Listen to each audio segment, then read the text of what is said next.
Well, for more analysis of that situation in Syria, we can speak now to Omar Aimadi, who is the Deputy Director of the Centre for Syrian Studies at the University of St Andrews. Thank you so much for speaking to us. We're now talking about an area of just 5 kilometres square that the jihadists still control. That's not a lot of territory. Does that mean this should be over fairly quickly, do you think? Yes, I think in terms of the military battle, this really has been over possibly by the time Raqqa fell. Maybe some would say even when Mosul fell. But of course, that is not to diminish the military confrontation. We have around 500 very hardened fighters with a network of tunnels in this area. And they're going to fight to the very end.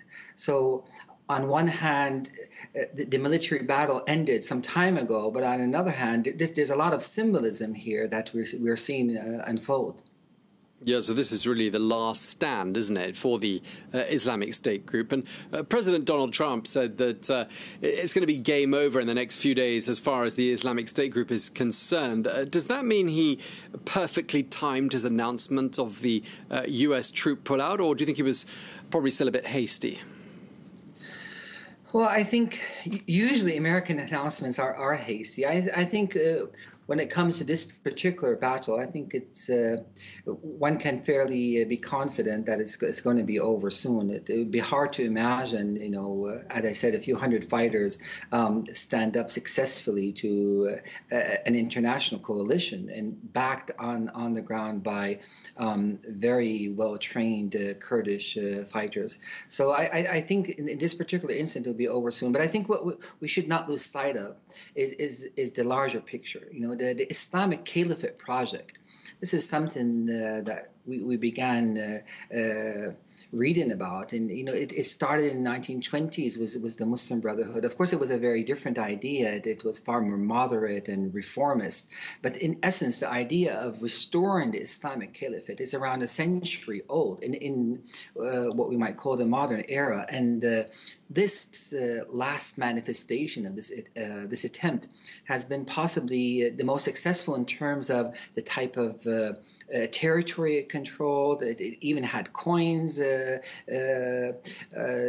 minted in its own name. It had a flag, an anthem, so many media outlets. So on that level, to see all of this now fall apart, it's absolutely fascinating. Then and to watch, the women and children and the fight, from all over the place, from Brazil, to Afghanistan, to Indonesia, China, Russia, and now here it is. And if you are a fundamentalist who believes in this idea, you can't. But watching this must be very traumatic to many.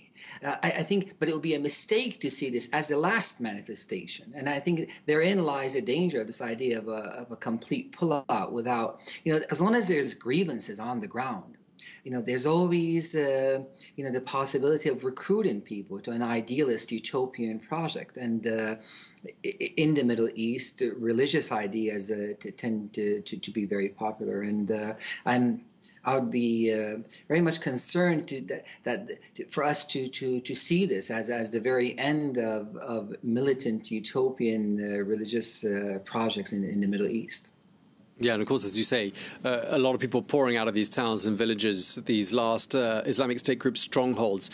And that presents a challenge, doesn't it, to the Kurdish forces to try and work out who's who. Because, of course, some of the people coming out might not be innocent civilians. They may just have decided to leave under that guise and perhaps pop up somewhere else. Right, and here, you mentioned the key word. How do you define civilian? The humanitarian aspect of this is just so tragic.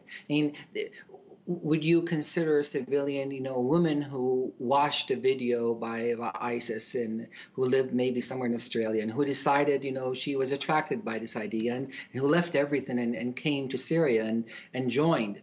not necessarily, to commit violent acts, but, attracted by the way in which this utopian Islamist idea was presented. Would she be considered, civilian? When you see the way in which the Iraqi justice system is treating some of these mostly women, it's yet another tragedy unfolding. I think, what is needed is precisely the opposite of this, is to show these people universal values of a very different type, that that they shouldn't be treated in the way they were treating others, for example.